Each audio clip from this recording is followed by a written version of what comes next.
നല്ലിടയാ നല്ലിടയാ വല്ലഭനാമെന്നായക. നല്ലിടയാ നല്ലിടയാ വല്ലഭനാമെൻ നായക. കർത്താവിൽ എനിക്ക് ഏറ്റവും പ്രിയപ്പെട്ടവരെ, ക്രിസ്തുമസിൻ്റെ ആശംസകൾ എല്ലാവർക്കും നേർന്നുകൊണ്ട് നമുക്ക് ഇന്ന് 23 സങ്കീർത്തനം അതിൻ്റെ 1 മുതലുള്ള വചനഭാഗങ്ങളെ നമുക്ക് വായിക്കാം. യഹോവ എൻ്റെ ഇടയനാകുന്നു, എനിക്ക് മുട്ടുണ്ടാകിയില്ല. പച്ചയായ പുൽപ്പുറങ്ങളിൽ അവൻ എന്നെ കിടത്തുന്നു, സ്വസ്ഥതയുള്ള വെള്ളത്തിന് അരികത്തേക്ക് എന്നെ നടത്തുന്നു. എൻ്റെ പ്രാണനെ അവൻ തണുപ്പിക്കുന്നു, തിരുനാമ നിമിത്തം എന്നെ നീതിപാതകളിൽ നടത്തുന്നു. കർത്താവിൽ എനിക്ക് ഏറ്റവും പ്രിയപ്പെട്ടവരെ, 23 സങ്കീർത്തനം നമ്മളിവിടെ വായിച്ചു തുടങ്ങുമ്പോൾ യഹോവ എൻ്റെ ഇടയനാകുന്നു, എനിക്ക് മുട്ടുണ്ടാകുകയില്ല എന്ന് നമ്മളിവിടെ പറയുമ്പോൾ ദൈവത്തിന് സ്തോത്രം. ഈ ഒരു വചനഭാഗം വായിക്കുമ്പോൾ തന്നെ നമ്മുടെ മനസ്സിലൊരു ബലമാണ്. കാരണം യഹോവ എൻ്റെ ഇടയനാകുന്നു എന്ന് പറയുമ്പോൾ തന്നെ ഏതൊരു വിശ്വാസിയുടെ മനസ്സിൽ ഒരഭിമാനവും ഒരു ധൈര്യവും പകരുന്നൊരു ഭാഗം തന്നെയാണത്. ദൈവത്തിന് സ്തോത്രം. പച്ചയായ പുൽപ്പറങ്ങളിൽ അവൻ എന്നെ കിടത്തുന്നു, സ്വസ്ഥതയുള്ള വെള്ളത്തിനരികത്തേക്ക് എന്നെ നടത്തുന്നു.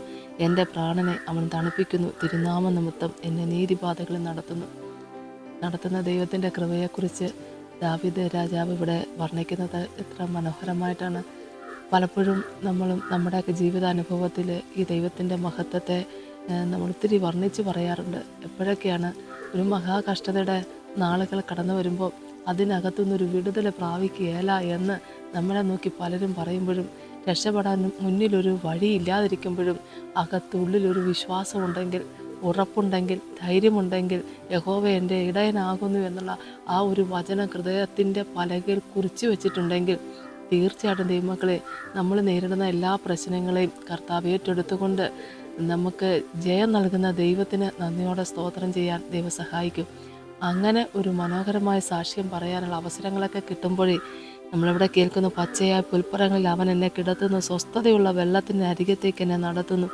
എൻ്റെ പ്രാണനെ അവൻ തണുപ്പിക്കുന്നു, തിരുനാമ നിമിത്തം എന്നെ നീതിപാതകളിൽ നടത്തുന്നു. ആ ദൈവത്തിൻ്റെ നാമം മാത്രമാണ് നമ്മളെ ഇതുവരെ നടത്തിയത്. ഇന്ന് വരും വഴി നടത്തിയ നന്മയോർത്ത ദൈവത്തിന് നന്ദിയോടെ സ്തോത്രം. കർത്താവ് ഏതെല്ലാം പ്രയാസങ്ങളുടെയും പ്രശ്നങ്ങളുടെയൊക്കെ നടുവിലൂടെയാണ് നമ്മൾ കടന്നു വന്നത്. അപ്പോൾ നമുക്ക് തീർച്ചയായിട്ടും ദൈവത്തെ മഹത്വപ്പെടുത്താനുള്ള അവസരങ്ങൾ കർത്താവ് തന്നില്ലേ? ഈ ദൈവത്തെ മഹത്വപ്പെടുത്തേണ്ട സമയത്ത് നമ്മൾ കർത്താവിനെ സ്തുതിക്കുക, മഹത്വപ്പെടുത്തുക, നല്ലൊരു സാക്ഷിക്ക് കർത്താവ് ഒരുക്കട്ടെ. ഏത് കഷ്ടതയുടെ നടുവിലും നമ്മളെ കരം പിടിച്ച് നടത്തുന്ന ദൈവം നമ്മുടെ കൂടെയുള്ളത് ഓർത്ത് ദൈവത്തിന് നന്ദിയോടെ സ്തോത്രം ചെയ്യാം. മനസ്സുകൊണ്ട് ഭാരപ്പെട്ട് പല വിധത്തിലുള്ള പ്രശ്നങ്ങളുമായിട്ട് ഇന്ന് നൊമ്പരപ്പെട്ടിരിക്കുന്ന പ്രിയപ്പെട്ടവരോട് എനിക്ക് പറയാനുള്ളത്, കർത്താവ് യേശുവിൽ വിശ്വസിക്കുക. എന്നാൽ ദൈവമക്കളെ, നീ നിൻ്റെ കുടുംബം രക്ഷ പ്രാപിക്കുന്ന വചനം നമ്മൾ മാത്രമല്ല, നീ എന്ന് പറഞ്ഞൊരു വ്യക്തി മാത്രമല്ല, നീ വിശ്വസിക്കുന്ന നിമിത്തം നീയും നിൻ്റെ കുടുംബവും രക്ഷ പ്രാപിക്കുന്നല്ലേ വചനം നമ്മളെ കേൾപ്പിക്കുന്നത്. അപ്പോൾ രക്ഷ പ്രാപിക്കാൻ നമുക്ക് ഒരേ ഒരു മാർഗം, യേശു കർത്താവിൻ്റെ നാമത്തെ വിളിച്ചപേക്ഷിക്കൂ. ആ കർത്താവിനെ സ്വന്തം രക്ഷിതാവായി സ്വീകരിച്ചുകൊണ്ട് നഷ്ടപ്പെട്ട താലന്തുകൾ തിരിച്ചെടുക്കാൻ വേണ്ടി പ്രാർത്ഥിക്കുക. മനസ്സുകൊണ്ട് അകലെയാണ് എങ്കിൽ വേഗത്തിൽ ദൈവസനിലേക്ക് മനസ്സോടെ കടന്നു വരിക. അങ്ങനെ ദൈവ തിരുനാമം നമുക്കെല്ലാവർക്കും എല്ലായിടത്തും ഘോഷിപ്പാൻ തക്കണം കർത്താവ് ഇടയാക്കുന്ന കൃപയ്ക്കായി നന്ദിയോടെ സ്തോത്രം. നമുക്ക് പ്രാർത്ഥിക്കാം. അതേ ദൈവമക്കളെ, നമുക്ക് വേണ്ടി യഹോവ എൻ്റെ ഇടയനാകുന്നു, എനിക്കൊരു മുട്ടും ഉണ്ടാകുകയില്ല. എല്ലാ കഷ്ടതയുടെ നാളുകളിലും നമ്മളെ കരം പിടിച്ച് നടത്തുന്ന ദൈവം നമ്മുടെ കൂടെ ഉണ്ടെന്ന് നമ്മളൊക്കെ അനുഭവിച്ചറിയുന്നില്ലേ? ഇന്ന് നമുക്ക് ഒത്തിരി നൊമ്പരപ്പെട്ട് നേരിയിരിക്കുന്ന പലരും ഈ ശുശ്രൂഷ കൂടിക്കൊണ്ടിരിക്കുമ്പോൾ നമുക്ക് ദൈവസനിൽ പ്രാർത്ഥിക്കാം. നിങ്ങൾ എന്നോടൊപ്പം ചേർന്ന് പ്രാർത്ഥിക്കുമെങ്കിൽ ഈ രക്ഷകൻ നമ്മുടെ ഭവനത്തിൽ കടന്നു വന്ന് നമുക്ക് വേണ്ടി പ്രവർത്തിക്കും. നമ്മുടെ വിഷയങ്ങളിൽ ദൈവം പ്രവർത്തിക്കും. നമുക്ക് അസാധ്യങ്ങളെ സാധ്യമാക്കുന്ന ദൈവം കൂടെയുണ്ടല്ലോ.